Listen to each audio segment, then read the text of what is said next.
Esse é o Ancapsu e nós vamos falar agora sobre a catástrofe em Portugal e na Espanha, o grande blackout que aconteceu em Portugal e na Espanha.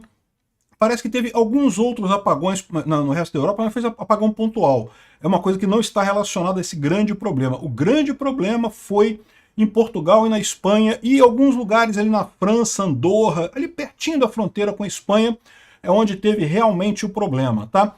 E olha só que coisa, como eu falei no vídeo de hoje mais cedo, aparentemente a causa que estão apontando agora foi justamente a questão da energia renovável. É um problema que pode ter gerado isso daí. Vamos entender esse caso aqui, o que eles estão dizendo. De novo, ainda é tudo preliminar, não se sabe ainda exatamente a causa.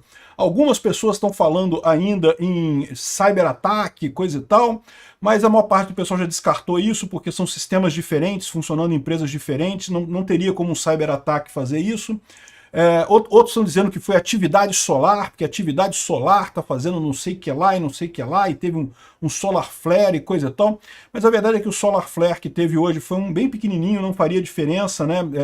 Muita gente tem medo de um novo evento Carrington, né? O evento Carrington, para quem não sabe, foi uma grande ejeção solar que aconteceu em 1891, alguma coisa assim, século XIX.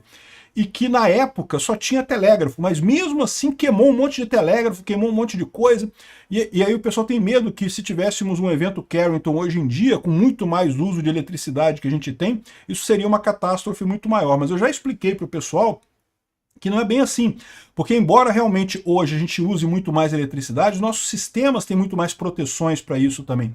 É tudo isolado, tudo tem fio terra, tudo tem, assim, ou pelo menos tudo deveria ter fio terra e coisa e tal. Ou seja, o problema do telégrafo lá naquela época é que eles usavam o telégrafo era um fio só. Era um fio só e a terra era terra nos dois lugares e o fio só que passava eletricidade, ou seja, era um negócio que, em termos de segurança elétrica, era muito baixo, né?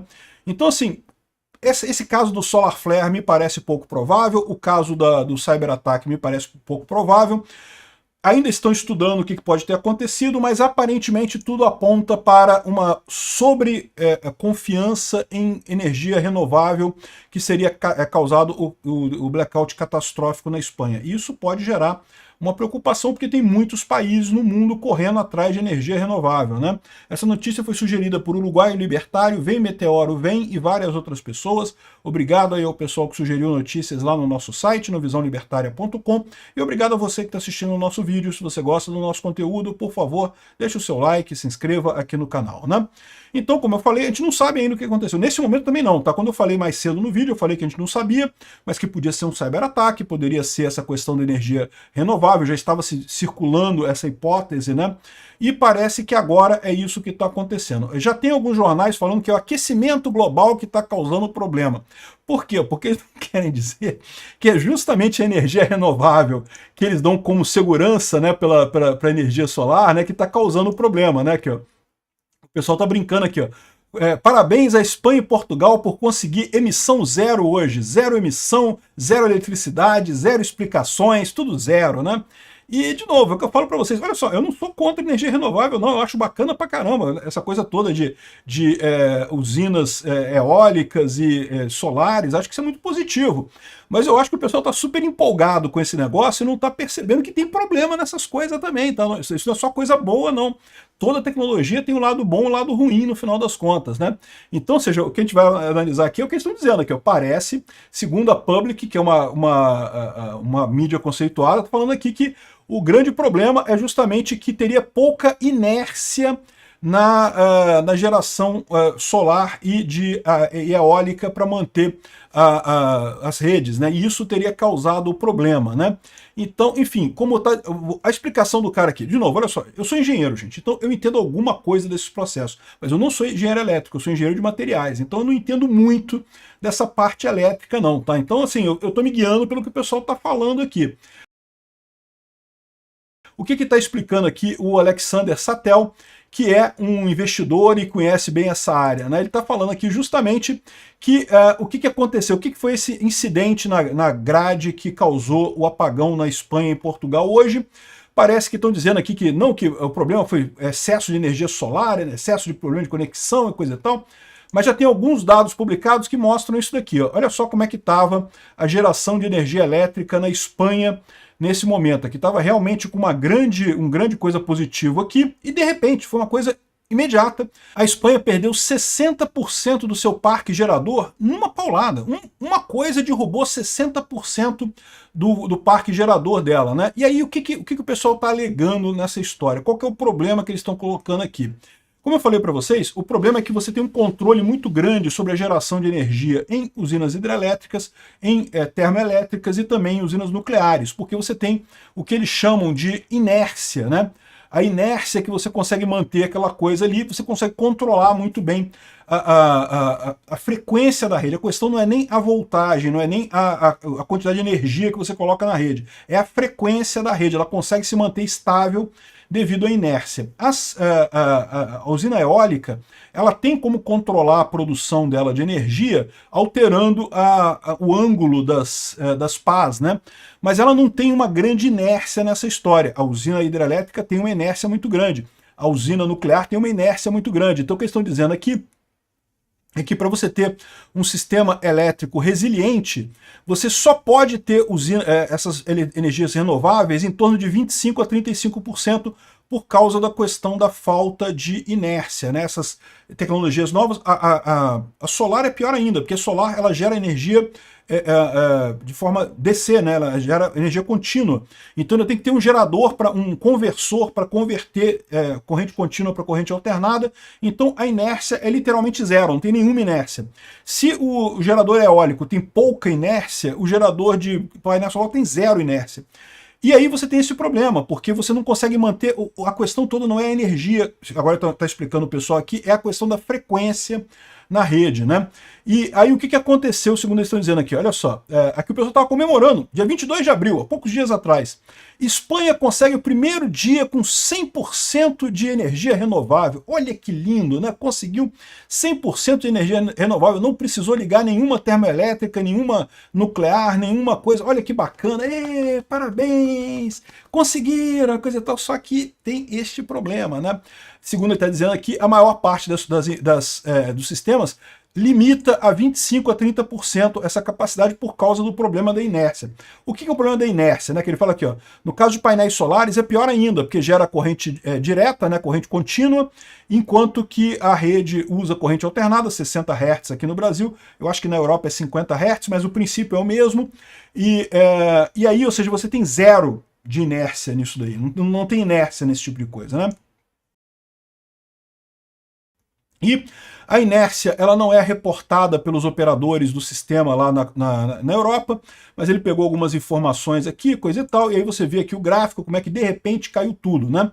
Então, o que ele está sugerindo que tenha acontecido? Segundo as informações, como a Espanha e a Itália, desculpa, a França e a Itália têm importado muita energia da Espanha, justamente porque a energia na Espanha é mais barato por ser renovável, então tem a linha que liga a Espanha à França, ela está no auge da capacidade, tá? Justamente para abastecer a Itália e a França. E não é por isso que alguns lugares ainda faltaram luz na França e na Itália e na Bélgica e coisa e tal, mas foi consequência de que na França também teve uma diminuição da produção, que era a produção que vinha da Espanha, né? O que ele está sugerindo aqui a gente só tem por enquanto algumas indicações, não tem certeza ainda, vai ter investigação para saber o que aconteceu, é que de repente alguma coisa, algum vento e coisa e tal interrompeu a transmissão entre a Espanha e a França. Isso não é um evento difícil de ter, quando você venta muito você pode ter essas linhas de transmissão, uma chocando com a outra, ou chegando perto já dá um curto, e aí o mecanismo de segurança da linha desliga a linha.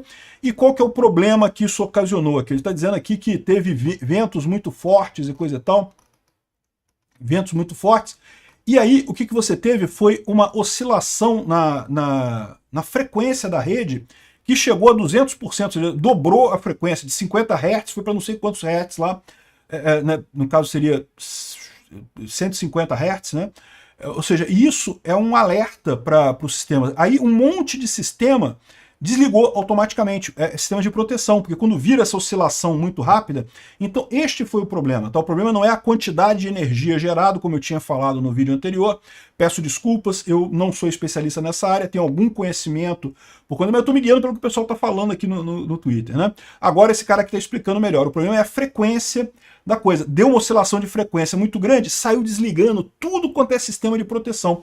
Por que deu essa oscilação muito grande? Se fosse hidrelétrica, se fosse nuclear, se fosse térmica, como você tem a inércia, ele mantém aquilo aí. Você não consegue fazer uma turbina girar mais rápido, 200%.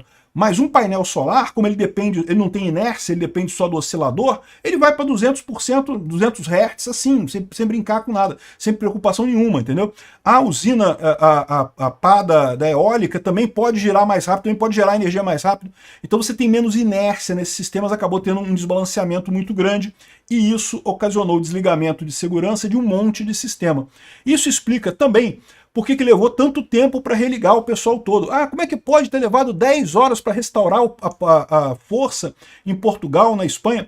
Segundo as informações, a essa hora que eu estou publicando esse vídeo, já voltou a luz lá em Portugal, já voltou a luz lá na Espanha, mas levou mesmo umas 10 horas para ligar. Por que isso? Porque, como eu falei para vocês, é um monte de sistemas de segurança, num monte de lugar, um monte de estação de distribuição que saiu desligando todo mundo em sequência. E esses desligamentos, eles são de emergência, é desligamento que desliga fisicamente a coisa lá. Então tem que ir um cara lá e fechar a coisa de novo para poder ligar de novo esse negócio. Então imagina um país grande como a Espanha, que tem inúmeros estações de distribuição, inúmeras geradoras e não sei o que lá, e você tem que começar a religar essa coisa toda depois de um desligamento desse. Segundo eles estão dizendo aqui, na verdade, a Espanha fez um excelente trabalho, porque uma catástrofe desse tamanho, para conseguir religar essa coisa toda, normalmente levaria dias, né? Eles realmente correram muito para conseguir religar só em 10 horas a coisa toda, e o resultado final dessa história toda, a culpa é da energia renovável. Segundo estão dizendo, a energia renovável que foi o problema.